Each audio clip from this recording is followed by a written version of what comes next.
Ladies and gentlemen, welcome. My name is Danish Piromgepak, a secondary 4th student from St. Joseph's Petrobras School. And today, I'm going to tell you the story of The Flying Tongue by Hans Christian Andersen.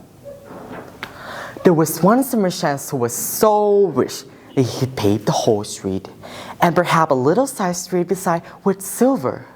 But he did not do that. He knew other way of spending his money. He went every night to the theater, made paper kite out of 5 pound note, and played ducks and drakes with serving insect of stone. In this way, the money was likely to come to an end, and so it did. At last, he had nothing left but 4 shillings. He had no clothes except a pair of slippers and an old dressing gown. His friend did not trouble themselves anymore about him. They would not even walk down the street with him. But one of them, who was rather good-natured, sent him an old trunk with the message packed up. That was all very well, but he had nothing to pack up. So he got into the trunk himself. It wasn't a shattered trunk, for as soon as the lock was pressed, it could fly. He pressed it, and away he filled it up a chimney, high into the cloud, farther and farther away. In this way, he arrived at the land of the Turks. He hid the trunk under the dry leaves and walked to the town. He could do that quite well. Then he met the nurse with a little shy. "Hello, you're a Turkish nurse. What is the great castle that close to the town, the one with the window so high up?"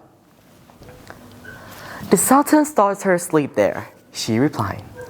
"It is represented that she will be very unlucky in her husband, and so no one is allowed to see her except when the Sultan and Sultana are by." "Thank you," said the merchant. He went into the wood, set himself in his trunk, flew on the roof, and clapped into the princess' room. She was lying on sofa asleep and was so beautiful that the young merchant had to kiss her. Then she woke up and was very much frightened. But he said he was a Turkish god who came to the air to see her. That pleased her very much. They sat close to each other, and he told her the story about her eyes. Then he asked the princess to marry him, and she said yes at once.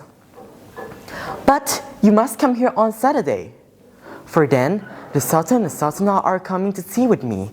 They were proud indeed that I received the god of the Turks. But mind you, have really good story ready, for my parents like them immensely." "Yes, I shall only bring fairy story for my darling." And so they parted. When he had it ready, it was Saturday. The Sultan and Sultana are the whole courts were at tea with the princess. He was most graciously received. "Will you tell us a story?" said the Sultana, one that is thoughtful and instructive. "Oh, certainly. Now listen attentively. There was once a box of some matches which lay between a tin box and an old iron pot, and they told the story of their youth. We used to be on the green fir boats. Every morning and evening we had diamond tea, which was the deal, and the whole day long we had sunshine. And the little birds used to tell us a story. Then the woodcutter came, and our family was split up. Now we have tasks for making life for the lowest people. My fates were quite different. Since I came to the world, I have been many times scoured and cooked much." "Now you're talking too fast," spluttered the fire. "Yes, let's have design who is the greatest," said the pot. "No, I don't like talking about myself," said the pot. "Oh, let us arrange an evening entertainment, and I will tell you the story of my life. That's the story that will please us all." The urn would have sung, but she said she had cold. She could not sing unless she boiled. "Outside the door hangs a nightingale in a cage. Who will sing?" "I don't think it's proper," said the kettle, "that such a foreign bird should be heard." Suddenly, the door opened and the maid came in. Everyone was quite quiet. The maid took the matches and lit to the fire with them. How they sputtered and flamed, to be sure.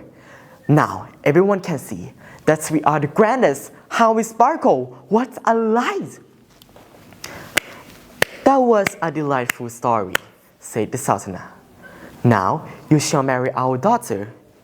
Yes, indeed, said the Sultan. You shall marry our daughter on Monday. The wedding was arranged, and the night before the whole town was illuminated. It was all splendid. He bought rocket, cracker, and all kind of firework that you can think, put them in his trunk, and flew out with them into the air. All the dirt jumped so high, such a splendid glitter they have never seen before.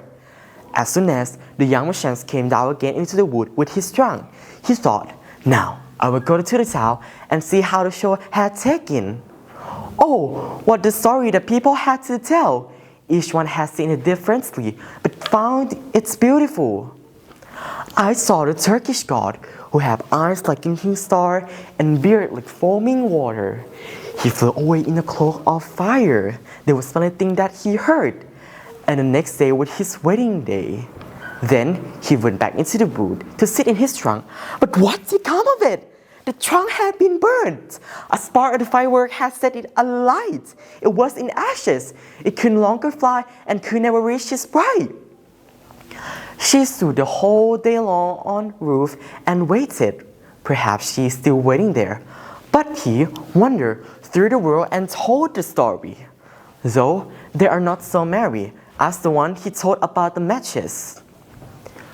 The moral of the story is, second chances are not given to make things right, but given to prove that we can be better. Even after we fall, don't waste it. Thank you.